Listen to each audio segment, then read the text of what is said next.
Hello বন্ধুরা, good morning, welcome back to my channel. কেমন আছো তোমরা সবাই? আশা করি অনেক অনেক অনেক বেশি ভালো আছো। তো আমিও ভালো আছি। তো সকাল সকাল করে নিলাম চা। তো শাশুড়ি মাকে দিয়ে আসলাম। এখন আমার জন্য কে কে এইভাবে চা খেতে ভালোবাসো? আমার তো ভীষণ পছন্দ। এই যে পাতলা পাতলা চিরাগুলি হয় না, সেগুলি চায়ের মধ্যে ডুবিয়ে তারপরে আমি মিক্স করে খাবো। এমনিতে কাঁচাটা আমি এইভাবে খেতে পারি না। ভাজলে ঠিক আছে, চলো খাবো, কিন্তু কাঁচা থাকলে আমি এইভাবেই খাই। তো আমার ভীষণই পছন্দ। আর ওইদিকে শাশুড়ি মাকে বাজারে বাজারে বলতে আমাদের পাশেরই এখানে দোকান আছে, কাছেই দোকানটা, তো সেখানে পাঠিয়েছিলাম যে কুমড়োর ডাঁটা নিয়ে আসতে। তো কুমড়োর ডাঁটা নিয়ে এসছে, সাথে একটা চাল কুমড়ো নিয়ে এসছে। তো কুমড়োর ডাঁটা দিয়ে বাঁশকুড়ুল, আমার তো ভীষণ প্রিয় বাঁশকুড়ুল। কে ভালোবাসো বাঁশকুড়ুল? আমার তো মানে যেভাবে দাও না কেন আমি বাঁশকুড়ুলটা খেয়ে নেব। তো এখানে বাঁশকুড়ুল দিয়ে আর কুমড়োর ডাঁটা দিয়ে ডাল করেছি। আর এদিকে চাল কুমড়োটা দিয়ে কালকে অবের পাপা মাছ এনেছিল আসার সময় রাতের বেলা। তো মাছটা দিয়ে আরে মাছের মাথা দিয়ে চাল কুমড়ো দিয়ে তরকারি করব। আজকে বেশি রান্নাবান্না নেই, তারপরও 3 পদ হয়ে গেল। আর 2 পিসের মতো মাছ ছিল, ওইগুলিকে দিয়ে আমি একটু মাছের ঝাল বানিয়ে নেব। তো দুপুরে যাব, অন্নপ্রাশনের নিমন্ত্রণ আছে আশ্রমে।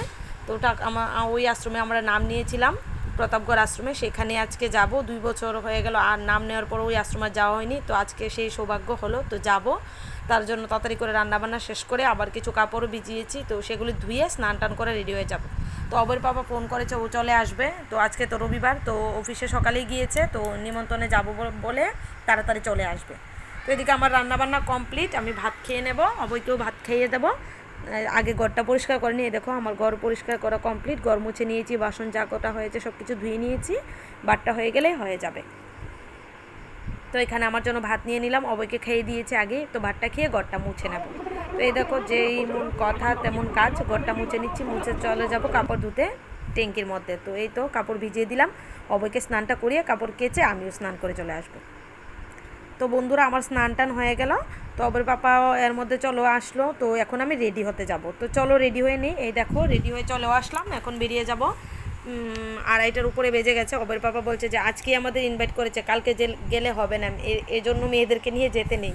তো অনেকটাই সময় লাগে, জানোই তো। শাড়ি তো এখন পরা প্রায় ছেড়ে দিয়েছে সব আমি না, সব মেয়েরাই ছেড়ে দিয়েছে, কারণ এখন সবারই কুর্তি পছন্দ শর্টকাটে। তো শাড়ি পরতে গেলে একটু সময় লাগে, তো ঠাকুর আশ্রম বলে কথা, তার জন্য শাড়িটাই আমি বেছে নিলাম। তো চলো বেশি বকবক না করে চলে যাব। আর জানো তো যে একটা কাণ্ড করে ফেলেছি আমি, জানো সেটা হলো আমাদের যে ইনভাইট করেছে, যার অন্নপ্রাশনে আমরা যাচ্ছি, তো আমি তো ওকে আর দেখিনি না, ফার্স্ট টাইম আজকেই দেখবো। তো ওই আশ্রমে আজকে 2টা অন্নপ্রাশন ছিল, তো সেটা তো আমার জানা ছিল না। আমি গিয়ে ঢুকে যাকে পেয়েছি বাচ্চা একটা সামনে, ওকেই গিফটটা দিয়ে কোলে টোলে নিয়ে ছবি টবি তুলে নিয়েছি। ও মা, যখন আমি খাওয়া দাওয়া করে আবার চলে আসলাম, বলছি যে এই তো এটা বাচ্চা, আমার আরেকজনকে দেখা, এই দেখো এই বাচ্চাটা, ওটা আমাদের কিছুই লাগে না।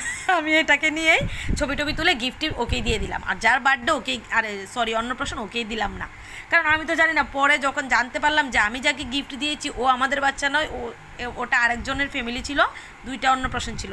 আর তখন কি হাসি। তো আবার বাবাকে বলছি যে তুমি আরেকটা গিফট কিনে পরে ওকে দিয়ে দিও, কারণ যেটা ওকে দিয়ে দিয়েছে এটা তো আর নেওয়া যাবে না, না বাচ্চা বলে কথা, আমি কীভাবে আবার ওদের থেকে গিফটটা নিয়ে আসবো। তো বললাম যে থাক, যার ভাগ্যে যেটা থাকে তার কপালে সেটা থাকবেই। দেখো কিনেছি কার জন্য, দিয়ে এসেছে। তোমাদের কি কারোর সঙ্গে এরকম কোনো দিন হয়েছে? আমার জীবনে ফার্স্ট এবং লাস্ট, আশা করি সবসময় কথাটা মনে থাকবে। বাড়িতে এসে তো ভীষণ হাসি পাচ্ছে আমার। তো বাবাকে বলে দিলাম যে ওকে একটা গিফট দিয়ে দিও পরে, ঠিক আছে। ও বলছে হ্যাঁ, ও বলছিল টাকা দিতে, বলছে যে টাকা দিয়ে দাও, সঙ্গে সঙ্গে বলেছিল যখন জানতে পেরেছিল। তো আমি বললাম যে না, টাকাটা ভালো লাগে না, একটা ড্রেসই কিনে দিয়ে দিও। তো এখানে ঠাকুরকে প্রণাম করে নিলাম, করে বেরিয়ে যাব। বৃষ্টি আসবে মনে হচ্ছে। তো অবের পাপা বলছে আবার একটু টাউনে যাবে, ওর কিছু কাজ ছিল। তো আমি ভাবলাম যে চলো তাহলে, প্রথমে যেতে চাইনি, বৃষ্টি আসবে, ও বলছে যে বৃষ্টি আসবে না, চলো একটু সময়ের কাজ। তো আজকে রবিবার, যদিও কাজটা হয়নি, তো এখান থেকে বেরিয়ে পড়ব। তো সবাইকে বলে নিলাম যে আমরা চলে যাচ্ছি। তো এদিকে বেরিয়ে তো টাউনে চলে যাব। তো গিয়ে টাউনে গিয়ে অবর পাপার কাজ হলো না, বললামই তো রবিবার দোকান বন্ধ। তো আমরা চলে আসলাম সোজা বেগ বাজার। তো অবর ফ্রেন্ড প্রিয়ব্রত, ওর বার্থডে অনেক দিন আগেই চলে গেছে, কিন্তু ওকে আর কিছু গিফট দেইনি আমি, কারণ আসাই হয়নি টাউনে, তো গিফট কেনা হয়নি। তো আজকে ভাবলাম যখন এসেছি তো গিফটটা ওর জন্য নিয়ে নিই। তো অবয়কে বলছি তুই চুজ করে নে কী দিবি তোর ফ্রেন্ডকে। তো অবয় এদিকে দেখছে, অবর পাপার নিচে আছে, আর আমি এদিকে একটু কিছু দেখছি। তো এখান থেকে ব্যাগ নেব, নিয়ে তারপর বেরিয়ে পড়ব। ও বলছে যে আমার জন্য নাও, তো ওর জন্য এখন নিলাম না, ভাবছি যে কিছুদিন পরে গিয়ে ওকে, কারণ ওরটা কিনেছি বেশি দিন হয়নি। তো এই দেখো ব্যাগ কালেকশন বেশি একটা ভালো না, তো ওকে পরিয়ে দেখছিলাম যে এটা ওর হবে কি না। তো এটাই নিয়েছি ব্যাগ। তো জানি না ও পছন্দ করবে কি না, কারণ বাচ্চা তো বাচ্চাদের মতো না নিলে, আর এই পেন্সিল বক্সটা নিয়েছি বাচ্চাদের মতো না নিলে আমার ঠিক ভালো লাগে না। বড় বড় হয়ে গেলে তো আর এই কার্টুনগুলি ইউজ করবে না, তখন তো নর্মালি ব্যাগই ইউজ করবে।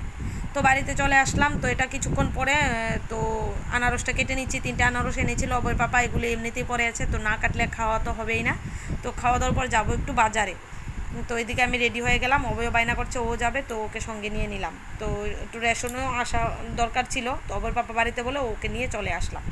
তো আজকে ব্লগটা বেশি বড় করবো না বন্ধুরা। তো প্লিজ তোমরা যারা যারা আমার চ্যানেলটাকে সাবস্ক্রাইব এখনও করোনি, প্লিজ প্লিজ প্লিজ সাবস্ক্রাইব করে দিও। তো এখানে চাটা খেয়ে নেবো, বাজার থেকে আসার সময় সিঙ্গারায় নিয়েছিলাম, আর এখানে রুটি আছে। তো চলো টাটা, বাই বাই।